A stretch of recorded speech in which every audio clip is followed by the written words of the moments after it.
Hey everybody, I'm TheJWittz, and welcome to my Draw My Life. I just recently hit the ridiculous 500,000 subscriber mark, and I thought making a video that everyone had been asking for a long time would be a fun way to celebrate. So yeah, let's do it! I was born in Chicago on October 25th, 1990, and I've spent almost all my life living in the north suburbs of Illinois. Illinois is alright. You got hot summers and snow in the winter, but I'm okay with that. My dad is a salesman, plays way too much Call of Duty, and works out pretty much non-stop. My mom is a teacher, plays way too much Animal Crossing, and used to be an artist. In my younger years, you can find me doing one of three things: reading, making crafts, and most importantly, playing video games. I spent some of the earliest years I can remember playing our Sega Genesis non-stop. I was one of the luckiest kids on our block because we had the monthly subscription to Sega Channel, which was essentially Netflix for video games. I've already talked about my favorite Sega Genesis games before though, and you can learn about that here. I was always a quiet kid that kept to himself, and I had trouble making new friends. Everything changed when Pokemania hit though. Because I spent all my time reading gaming magazines, learning about new games, I was one of the first people to own a Game Boy and a Pokemon game, and I literally became my town's local Pokemon master.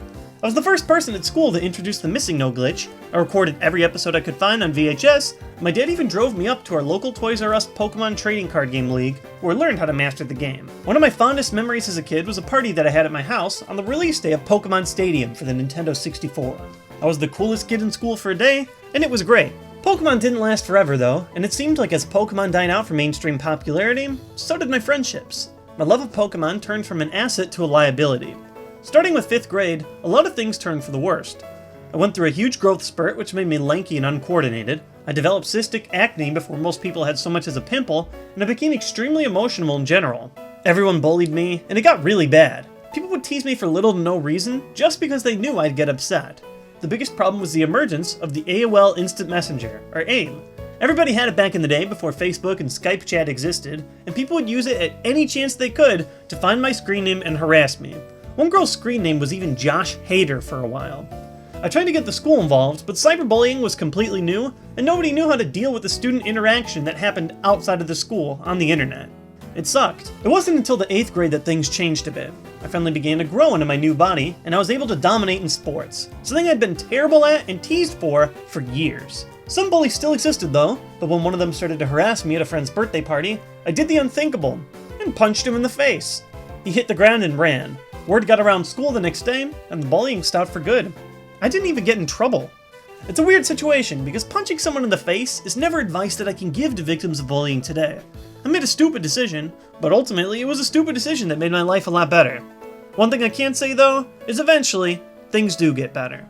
Once high school hit, things were amazing. I had so much freedom to participate in new activities middle school never had for me, and it was incredible. Basketball, marching band, jazz choir, theater, public speaking, and math team were just a few of the activities I really enjoyed in my time there. I made a ton of new friends, and developed the ridiculous jokester personality that I have today. One of my most memorable experiences in high school is when a couple of friends and I started rapping. We were absolutely terrible, but we had a great time making silly songs about topics like Abraham Lincoln, the Discovery Channel, and why AOL was such a bad internet company. When we decided to pool our songs together and sell a CD to friends, I needed a rap name. I took the first thing I could think of, an abbreviation of my full name, and that's where the name TheJWittz stuck. We sold about $200 worth of CDs, which is nothing in real money, but it was a really cool accomplishment at the time. I also spent a lot of this time interested in hip-hop culture in general, and now is where I learned to beatbox by listening to Razel and Kenny Muhammad. The only problem with my transition into the funny guy was the dreaded friend zone. A lot of people liked being around me, but I think most girls saw me as someone that was too immature to date. But one girl finally did give me a chance my junior year of high school at our twerp dance. Ugh, twerp is the worst name ever. I think it stands for The Woman is Required to Pay. Stupid. Some people call it the Sadie Hawkins dance or turnabout. It's a dance for the girls ask instead of the guys. Much to my surprise, my friend Renee asked me. We were in the same circle of friends in the same classes, but I guess it just came as a shock because Renee was one of my most quiet friends. On top of that, something amazing happened in high school. Out of nowhere, people began playing Pokemon Red and Blue on their Game Boys in school, like some sort of retro fad. Renee and I got really into it, and I was back into my old element, sharing tips and tricks I've been learning since grade school. Eventually, Renee and I realized it was silly to be playing Red and Blue in 2007, so we picked up Diamond and Pearl to see what it was all about. We both ended up loving the new games, and it ended up rekindling my love for all things Pokemon. We'd watch the anime, buy toys, and even play the card game. Leaving high school was weird for me. I thrived so much there and explored so many passions, but I had no idea what I wanted to do with my life. I decided to study advertising because I felt it would be a program where I could use a lot of my talents while also making a lot of money. I decided to go to U of I because it had a good advertising program, but I ultimately didn't apply to that many schools. Renee ended up going to a different college, we were about a 4-hour drive apart, and I didn't have a car, so we spent most of our time talking to each other over Skype video calls. One of the big things we did to pass the time was send each other YouTube videos that we thought were funny. It was around now we began learning that the rise of the individual YouTube partner was becoming a thing, with personalities like Ray William Johnson and iJustine becoming huge. I mentioned how I wanted to study video editing for advertising, and Renee suggested I should make my own channel about something that I liked. I was bored in college and had a lot of free time, so I decided to make my own YouTube channel about all things Pokemon cards. My first video on YouTube is dreadful, but I keep it up there just to show how much I've grown as a channel. 720p didn't exist yet, my editing is a disaster, I recorded on a webcam, but somehow, people in the Pokemon community began liking my videos.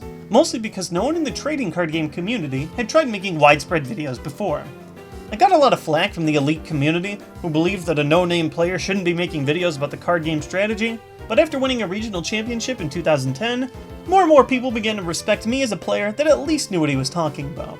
Renee even ended up loving the cards through collecting, and was able to start her own channel, Renee Collects, because of it.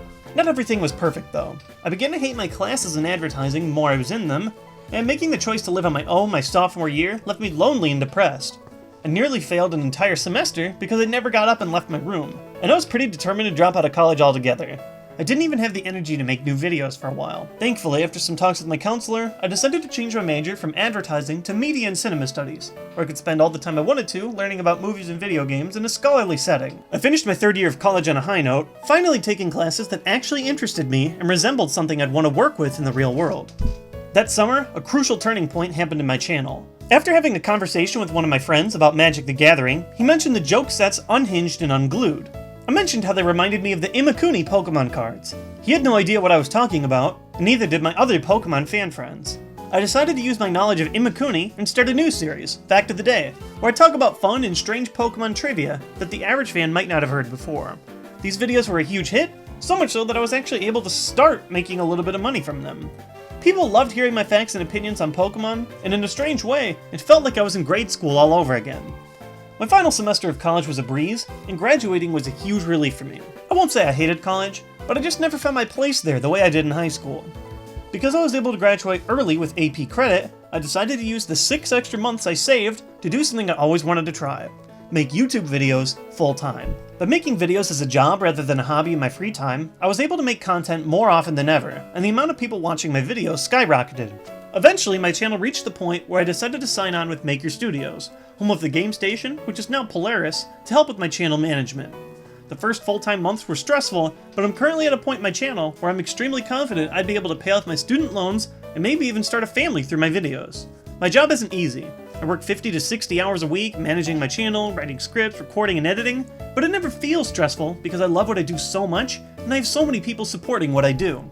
This year was an insane one for me. I was able to attend an exclusive X and Y developer meetup at E3, and just this past week, I was able to work with Pokemon to deliver commentary for the World Championships, viewable on the live stream to the entire world. I was literally that guy that yells things at you in Pokemon Stadium, and it was awesome.